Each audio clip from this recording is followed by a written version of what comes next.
ঠাকুমা বলছি কালকে তুমি আমাকে এসএমএস করেছিলে? না আমি বাবা ঠিক বলি ধরতে যাচ্ছি। না না তুমি এসএমএস করেছিলা, হাট তুমি আমাকে বলছিলে আই লাভ ইউ। তাই এসব কি ঠাকুমা? আইছি আমার বাড়িতে বউ আছে গো।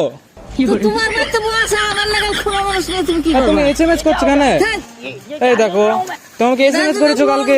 তা আমি মানে যে ইয়া মিলে এই যে নেই উঠছে সামনে না উঠছে না হেডে আবার টিভি দিছিলাম। না না আমার মনে আছে তুমি এসএমএস করেছিলা। আমার বউ আছে গো বাড়িতে, এসএমএস করো না। আই তোরা এসে করো আমাকে বকবে, এটা কথা আমাকে বকবে বাড়ি থেকে। বকবো তো বকবো না আমি তো বকতাম আমার এরকম স্বামী এসএমএস থাকলে। করো না, ঠিক আছে? আমি করি না। আমার দুটো বাচ্চা আছে বাড়িতে। তাই কি হয়েছে? আমি তোর মিক্স কর আমি আসতে পারি না আমি তোর মিক্স করে দেবো এই কথাটা তুই কর ঠিক আছে আর এসএমএস করো না। হ্যাঁ আচ্ছা ঠিক আছে।